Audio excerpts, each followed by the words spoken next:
Вуліца Гоголя ў Брэсце пераўтварылася ў жывы куток. Кожны жадаючы мог атрымаць новыя веды па экалогіі, зрабіць сабе сувенір з адходаў, пазнаёміцца з жыхарамі жывых куточкаў, эколага-біялагічных цэнтраў і прайсціся босанож по дарозе здароўя.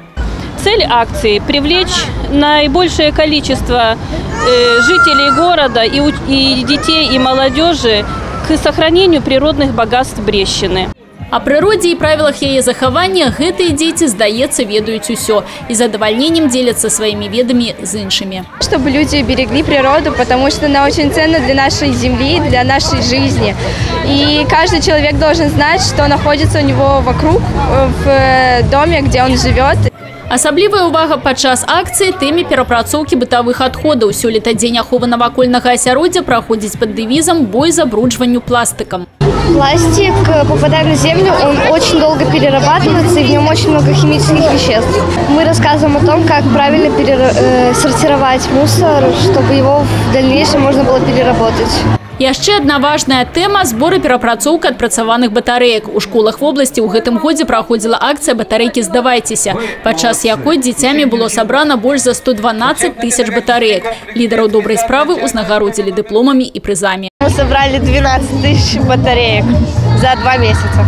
Все очень старались, хотели, чтобы наша школа, конечно же, победила. И как бы все батарейки, которые мы тратим, мы их никогда не выкидываем и сдаем в нашу школу. Пастаянным партнёрам акцыі «За зялёную Брэсчыну» выступае абласны камітэт прыродных рэсурсаў і аховы навакольнага асяроддзя. Сёлета брэсцкія эколагі прымеркавалі да мерапрыемства і падвядзення рэгіянальных вынікаў рэспубліканскай кампаніі «Уладкуем малую радзіму». Штогод у вобласці праводзіцца шмат работы па навядзенні парадку на зямлі, але гэтая кампанія падштурхнула на яшчэ большыя справы. Субботники, обычный месячник по благоустройству. Он продлился еще в ряд многих природоохранных мероприятий. Ну, к примеру, обустройство родников.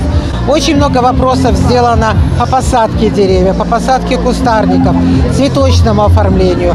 Эстафету кампании «Уладкуем малую радзіму» Брэсцкая вобласць перадала Віцебшчыне. Сімвалічныя граблі даставіць на сваю малую радзіму ў Полацкі раён генеральны дырэктар Брэсцкага вытворчага лесагаспадарчага аб'яднання Алексей Прокопаў. Што таксама сімвалічна, бо хто як не леснікі асабліва выступаюць за тое, каб наш рэгіён быў зялёным.